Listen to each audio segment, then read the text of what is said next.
Halo semuanya, di sini saya akan merangkum kembali tentang teorema 9, yaitu 9A di sini, yang berbunyi teorema 9A ini jika ada sebuah lingkaran yang memiliki dua tali busur yang saling berpotongan yang membentuk titik potong Y, maka bisa dikatakan bahwa AY dikali YC sama dengan DY dikali YB. Di sini syarat-syaratnya itu harus memiliki titik potong. Entah dimanapun itu titik potongnya, maka hasilnya tetap akan sama AY kali YC dan BY kali Y. Di sini saya akan melanjutkan teorema 9. Selanjutnya adalah teorema 9B. Teorema 9B ini berbunyi CD kuadrat sama dengan CB dikali CA. Yang perlu digarisbawahi adalah CA-nya. Jadi CD ini CD kuadrat hasilnya sama dengan CB dikali CA. CA ini didapat dari CB ditambah BA.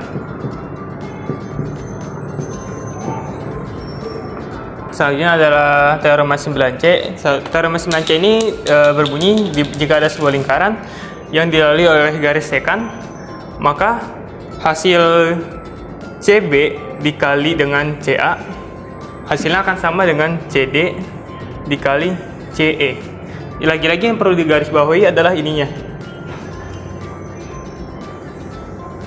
Maka rumus utamanya adalah CB tadi dikali dengan CA yang panjang sama dengan CD dikali dengan CE juga yang panjang. Ini rumus. Oke, jadi saya di sini akan menjelaskan atau merangkum apa itu teorema 10 atau biasa disebut garis singgung persekutuan luar dan dalam. Nah, teorema 10 ini mengatakan bahwa S kuadrat ditambah R jari-jari lingkaran besar dikurang jari-jari lingkaran kecil dikuadratin sama dengan D kuadrat. Nah, syarat yang diperlukan ialah syaratnya jarak dari kedua lingkaran ini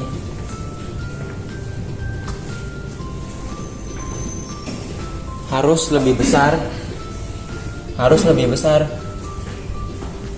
dari jumlah jari-jari kedua lingkaran. Nah, kalau untuk tipe yang di bawah, garis singgung persekutuan dalam mengatakan kalau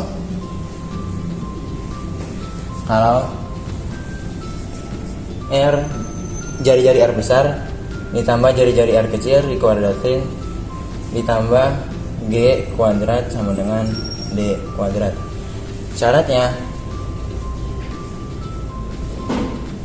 jarak dari dua lingkaran harus lebih besar dari jumlah selisih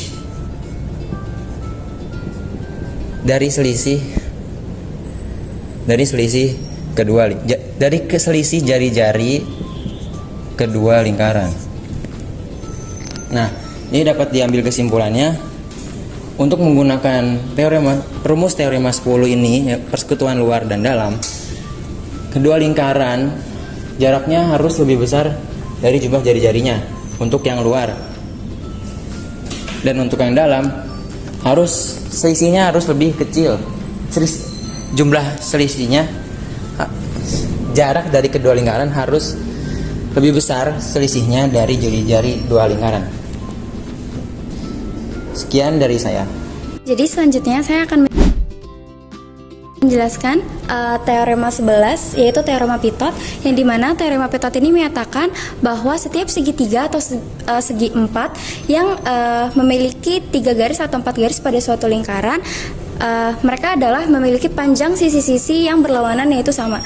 Jadi contohnya adalah panjang AB dan panjang AC memiliki titik potong, garis titik potong yaitu Q dan R. Jadi panjang AQ yaitu X, dan panjang AR yaitu X. Jadi mereka ini berlawanan dan memiliki panjang yang sama yaitu X dan X. Kemudian ada titik potong lagi yaitu AB dan BC. Mereka memiliki titik potong yaitu P dan Q. Jadi BQ dan BP yaitu memiliki titik potong yang sama yaitu Y. Kemudian ada lagi yaitu AC dan BP, di mana AC memiliki titik potong R dan BC memiliki titik potong P yaitu sama panjangnya, panjang sisinya yaitu Z. Kemudian ada di contoh yang segi empatnya yaitu teorema 11B.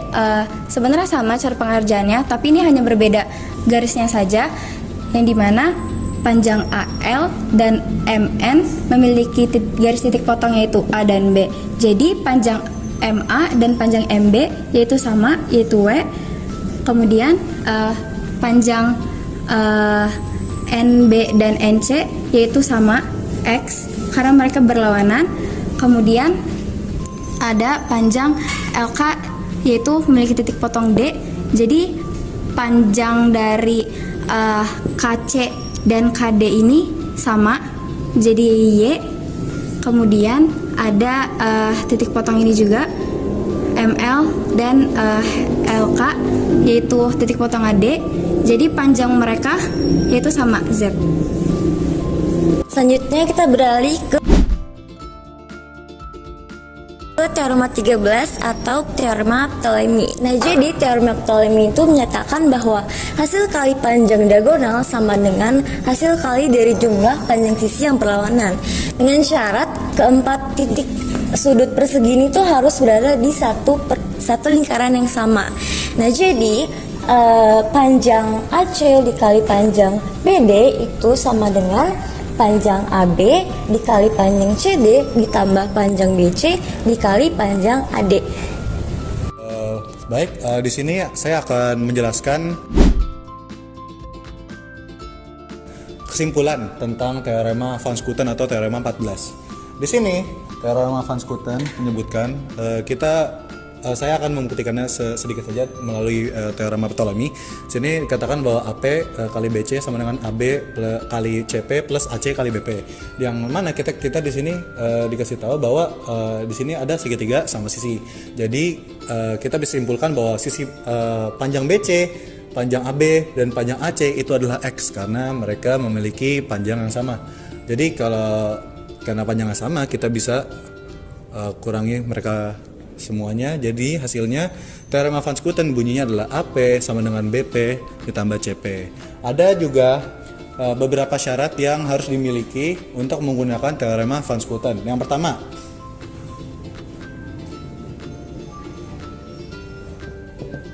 pertama itu harus ada yang namanya segitiga sama sisi. Ya, teorema Van Schooten digunakan ketika kita terdapat di sebuah bangun ini ada segitiga sama sisi. Berarti itu sudah memenuhi salah satu persyaratannya. Syarat yang kedua yaitu ada rotasi sudut 60 derajat. Nah, jadi karena mereka sama sisi, berarti otomatis rotasi sudutnya harus 60 derajat. Kenapa? Karena satu sisi jumlah satu sudut dalam segitiga itu ada 180. Jadi kalau misalkan ini sama sisi berarti sudutnya sama semua. 180 dibagi 3 yaitu 60 derajat. Yang ketiga, syaratnya itu terdapat segi 4 tali busur. Jadi saat menggunakan teorema Van Schooten di sini, kita harus terdapat tali busur yang membentuk segi 4 seperti ini. Jika tidak ada segi 4 tali busur, tidak ada segi 4 di antara tali busur itu, maka bisa dikatakan tidak bisa menggunakan teorema Van Schooten. Bisa saja menggunakan teorema itu, tapi kita lanjut dulu ke hal yang perlu diperhatikan. Nah, hal yang perlu diperhatikan di sini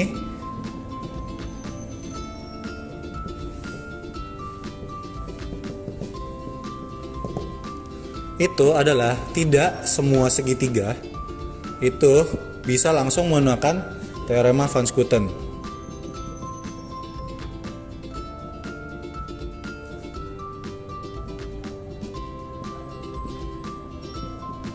Dapat langsung langsung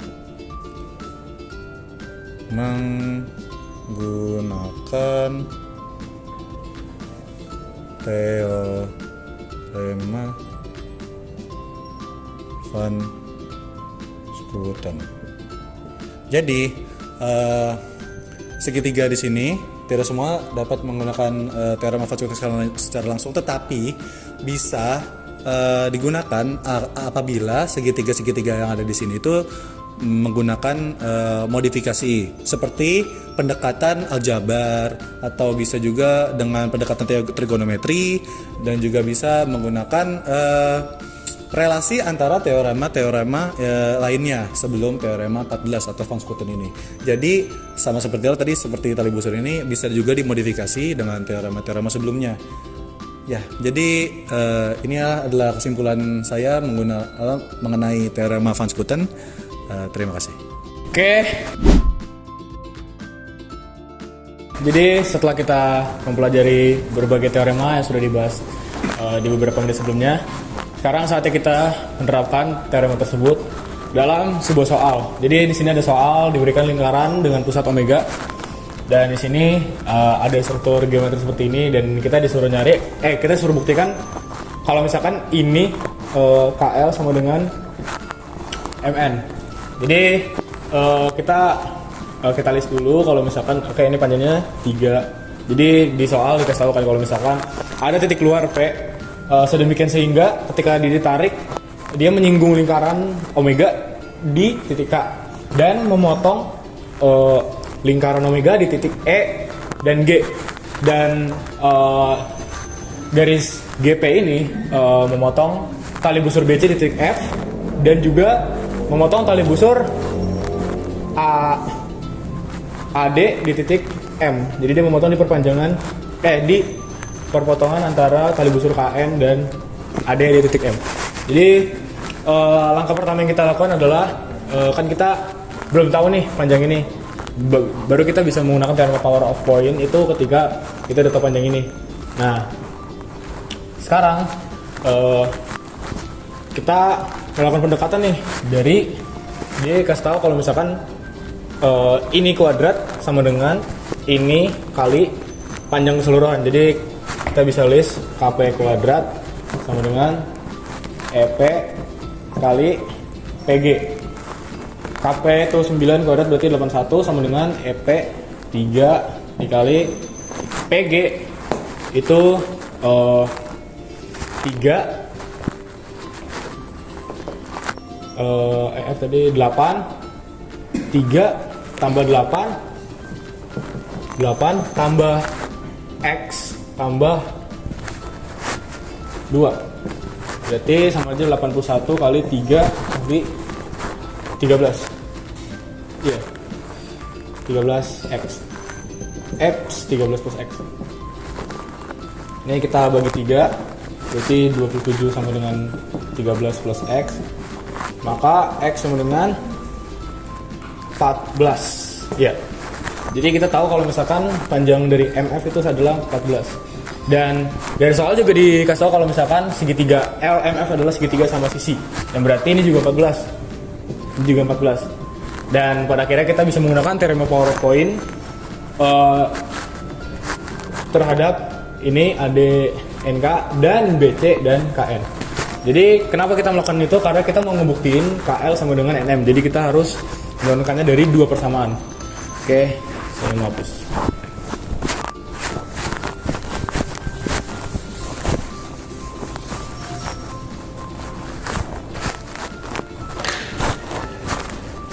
Oke, sekarang yang pertama saya ingin power of point di titik L. Berarti BL POP di L berarti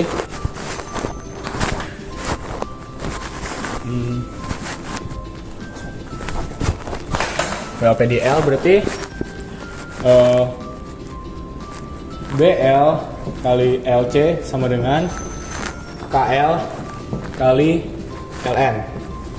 BL 10, LC ini 24 ya. LC 24 sama dengan KL itu kita belum tahu. Udah kita misalin aja kayak ini A ln itu 14 dan ini B. Kita kan membuktikan kalau misalkan A sama dengan B berarti. Tapi karena kita belum tahu pasti apa enggak, udah kita misalin ke variabel yang berbeda. Berarti ini 14 plus B. Oke, kita dapat 240 sama dengan A kali 14 plus B. Kalau mau dimasukin boleh, berarti 240 sama dengan 14A plus AB. Oke, ini sama pertama. Sekarang kita lakuin POP di titik yang lain.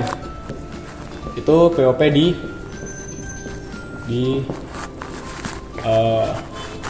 M. Berarti POP di M berarti AM kali MD sama dengan NM kali KM. Oke, AM nya 12, MD nya 20 sama dengan NM itu B kali KM itu 14 plus A.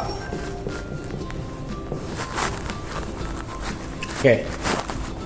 Jadi bisa kita simpulkan kalau misalkan ini 240 ya. Iya, 240 sama dengan B 14 plus A. Oke. Berarti yang ini saya gak usah kali silang ya. Berarti ini tetap aja.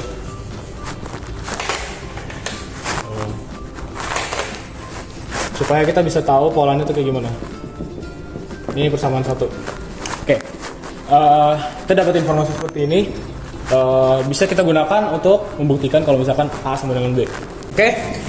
Kita dapat persamaan tadi, persamaan 1 dan persamaan 2. Jadi kita eliminasi persamaan 1 dan 2. Ini coret, berarti 0 sama dengan A kali 14 plus B min B kali 14 plus A. Kita pindah ruas. Ini B nya. Oke, coret. Berarti ini B kali 14 plus A sama dengan A kali 14 plus B. Nah, ini 14 B kita kali silang ya, nambah AB sama dengan, sebenarnya udah kelihatan juga sih. Oke, ini berarti kita kedua harus dikurangin sama AB, ini habis, ini habis. Jadi tinggal 14 B sama dengan 14 A. Bagi 14 A sama dengan B. Jadi secara geometris bisa kita dapatkan informasi-informasi seperti ini, dan pada akhirnya dengan aljabar kita bisa buktikan bahwa KL atau A sama dengan ML. Baik, kita lanjut ke soal selanjutnya. Oke, kita lanjut ke soal nomor 2. Jadi ada lingkaran dengan pusat di omega dengan struktur tali busur yang membentuk sebuah segi 4 dalam lingkaran. Ditanya berapa nilai cos alpha? Cos alpha tuh yang ini. Nah, sekarang ya kalau kita gambaran umum kita tahu kan kalau cos alpha itu sama dengan samping per miring. Ya berarti kita bisa cari dulu cos alpha sama dengan samping BD per miring BP. BP-nya udah ada di soal 20, tapi BD-nya kan belum. Nah, sekarang pendekatan yang bisa kita lakukan adalah dengan cara menggunakan Ptolemy, karena Ptolemy itu didesain khusus untuk tali busur yang segi 4 yang dibentuk oleh tali busur. Jadi bunyinya teorema Ptolemy itu adalah setiap diagonal yang dibentuk dari segi 4 itu perkalian antar diagonalnya itu sama dengan perkalian ini ditambah perkalian ini. Oke, jadi langsung kita gunakan informasi tersebut. Berarti bisa kita tuliskan DB, gede banget, kali AC sama dengan AD kali BC tambah AB kali DC kan. Nah, DB itu yang tadi tanya, BD sama aja. Ya, kita tulis aja BD kali AC-nya udah di soal 16 sama dengan AD 8 kali BC. BC-nya 12 tambah AB 6 DC itu mana deh DC? Oh, ini 16. Berarti ini kali dapat 96 tambah 96 dengan BD kali 16. Kan dapat kalau BD kali 16 sama dengan 192. 2 ruas dibagi 16, ini 1, BD sama dengan 12. Oke, dengan BD sama dengan 12 kita bisa ambil nilai itu dengan kita tinjau segitiga BDP. Karena kita tahu garis singgung ini pasti 90 derajat. Jadi otomatis ini segitiga siku-siku. Terus habis itu jadi tinggal cos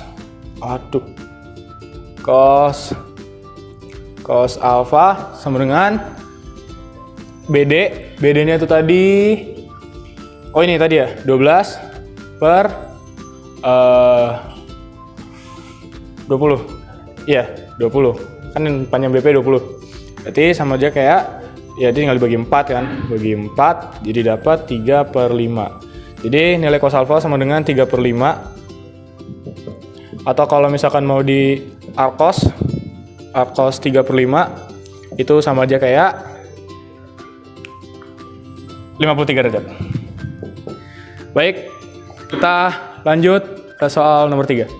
Baik, sekarang kita masuk ke soal terakhir di video ini, itu soal nomor 3. Jadi diberikan sebuah lingkaran dengan pusat di omega dengan struktur geometri seperti ini, ada segi 4 di luar lingkaran yang masing-masing menyinggung di satu titik PQRS. Jadi ini ada segi 4 ABCD.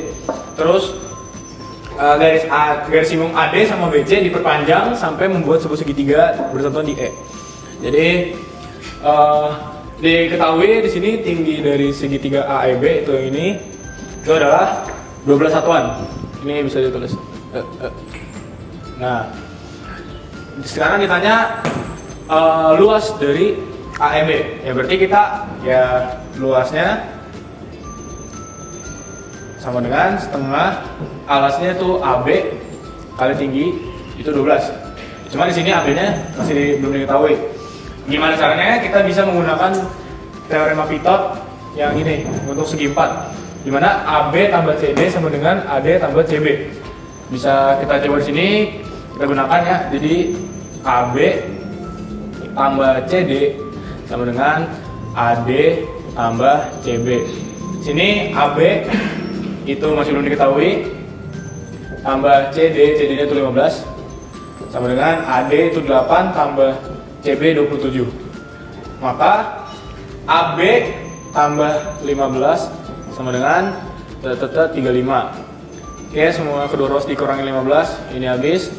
Jadi AB sama dengan 20.